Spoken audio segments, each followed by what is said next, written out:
Hello guys, magandang araw po sa inyong lahat. Gabi ngayon dito, no? So, medyo natawa po ako kasi ang ating kamag-anak series, may taong gusto magpahinto kasi daw hindi maganda. Malapit sa akin, no? Ano ba masasabi ko dito? Una-una guys, wala po akong minimension na pangalan. Kamag-anak lang po. Pangalawa, hindi po ito para sirain sila. I'm just telling the reality of life. Ang purpose ko po ay mag-share ng aking experience at experience ng mga kakilala ko tungkol sa kanilang kamag-anak para awareness lang po. I did not violate any laws under the sun. I did not violate any data privacy laws. Pero may mga tao talaga na gustong tapakan ang aking freedom of expressions, freedom to express whatever experience that I have, para po proteksyonan siguro, or sa tingin niya hindi daw maganda. Real truth naman ang sinasabi ko. Baka sa inyo ng mga followers ko dito sa Facebook, maraming naka-encounter na ganon. At saka sa ngayon guys, no, wala na akong active na interaction sa doon ng mga kamag-anak na pinagsasabi ko na hindi ko naman pinangalanan.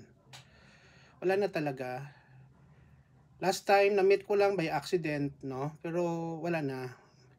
Sa akin lang, ito guys ay educational purpose para makaiwas po tayo sa mga ganitong mga sitwasyon. May mga kupal talaga na gusto talagang isuppress ang katotohanan para ang ibang tao ay magiging biktima din ng kanilang kamag-anak or iba pang tao. Make no mistake, in life we encounter so many struggles, iba't ibang tao sa ating paligid na gumagawa ng hindi maganda. Hindi po natin dapat tolerahin at hindi po dapat natin sila katakutan basta alam natin ang ating karapatan. Huwag na lang natin silang pansinin, umiwas tayo. Pero kung gumawa sila ng mga hindi maganda, that is already violating our rights, handa po tayo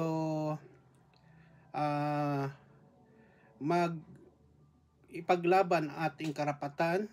At may law din tayo. Pwede tayo mag-file ng formal complaint against sa kanila. So, ito ay isang reminder na basta nagsasalita ka ng katotohanan at may mga taong natatamaan, guilty, no? Guilty talaga. Pero I don't care, no? Wala naman akong binabiolate na laws eh.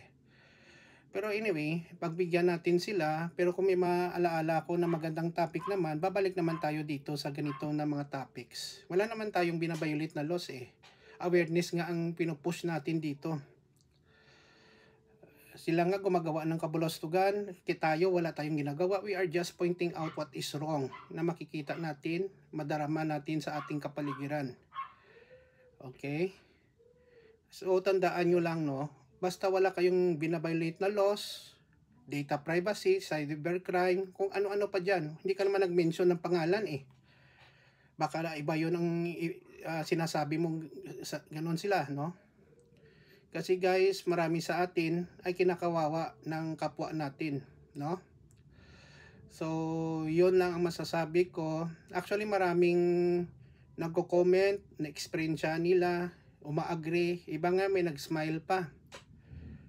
Parang kamag-anak ko rin ang nag-emotion doon, no? Pero wag na lang natin pag I know guys, no, basta ganito na mga topic, magre-react talaga ang mga guilty parties, no?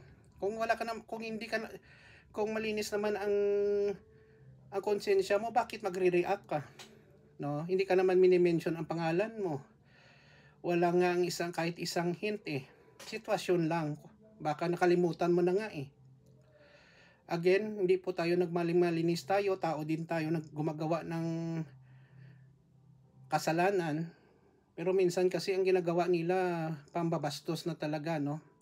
Mag-message sa akin ng mga walang kakwenta-kwentang message. Hindi naman tumulong during the time na kailangan mong tulong nila. Sabi nga ng isang nakakatandang kaibigan ko, ignore mo na lang. Actually, pwede nga ako mag-file ng case eh, sa nag-message sa akin na kamag-anak na binabastos ako, parang tinitreat pa ako. Pero pinabayaan ko na lang yun, no? Kasi ako, I just pray and then ignore. Yun ang magagawa eh. Kung gusto nila tawagan ako, go ahead. Alam naman nilang number ko. Huwag lang nila akong murahin kasi siguraduhin ko talaga may kalalagyan talaga sila sa batas.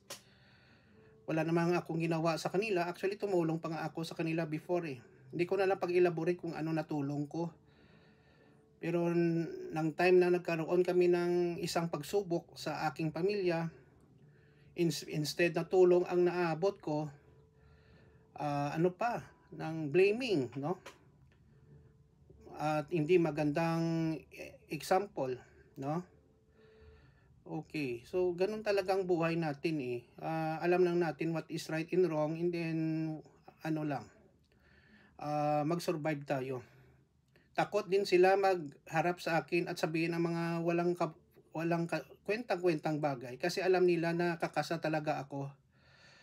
Ang legal team ko si Attorney ready naman anytime eh. Kung anong gusto nilang gawin, naka-ready natin. At saka nasa tama po tayo eh. Yun lang po, no?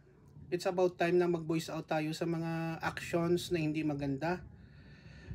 No? Hindi lang sa mga kamag-anak, sa ibang tao din. We know our rights.